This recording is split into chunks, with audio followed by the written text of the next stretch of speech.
What should you do in the unlikely event you meet an alien? What do you do if you encounter an alien? It's obviously fairly unlikely, but nothing is impossible. After all, you can't spell meat without ET. If there's a stray dog in your backyard, there's a set procedure to follow. But what if, rather than a mere hound, it's a creature from another world? If you meet an alien in your backyard, my recommendation is to get out of town, says Seth Shostak, senior astronomer at the SETI Institute, an organization seeking to explore, understand, and explain the origin and nature of life in the universe, as he told Mental Floss. If they have the technology to come here, they're so far beyond us that whatever they want to do, they're going to do. If they're here to take over the planet, it's going to be pretty hard to stop them. A creature from another planet lurking on your property means not only that there is intelligent life elsewhere, but that it is at a significantly more technologically advanced stage than humanity.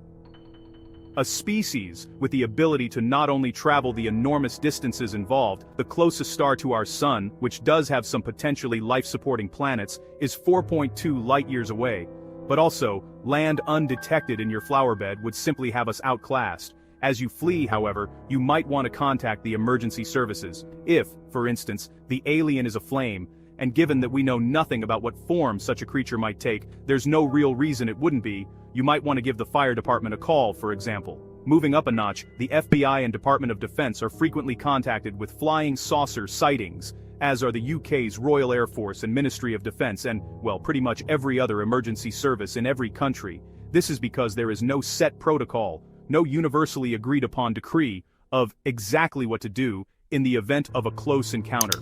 As far as I know, there is no policy for that, because that would be like Neanderthals having a policy for if the US military decided to take them on, Shostak says. If aliens were actually landing here, we could have whatever policy we wanted, and it wouldn't be likely to help much. Whatever Hollywood might tell us, the likelihood is that any contact we have with beings from another world will be limited to picking up a signal from deep space, rather than encountering the long fingers and warm heart of a charming 3-foot-tall alien rustling around in shrubbery.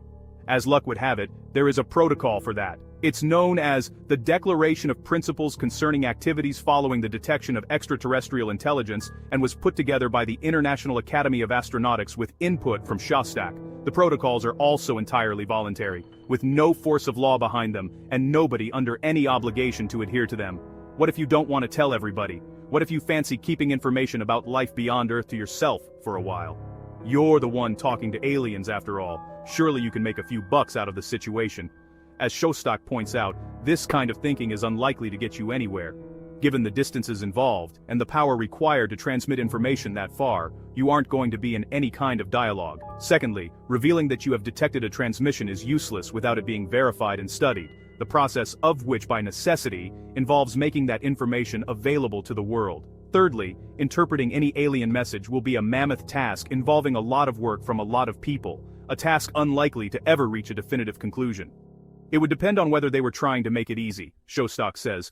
Anything you discovered would belong to humanity as a whole, as we collectively tried to figure out what the signal meant, both literally and existentially, knowing we are not alone in the universe. You'd get to be the first person to prove there was intelligent life beyond Earth, which might be mildly less exciting in the short term than getting attacked by a little green man while taking the trash out, but at least you'd live to tell the tale.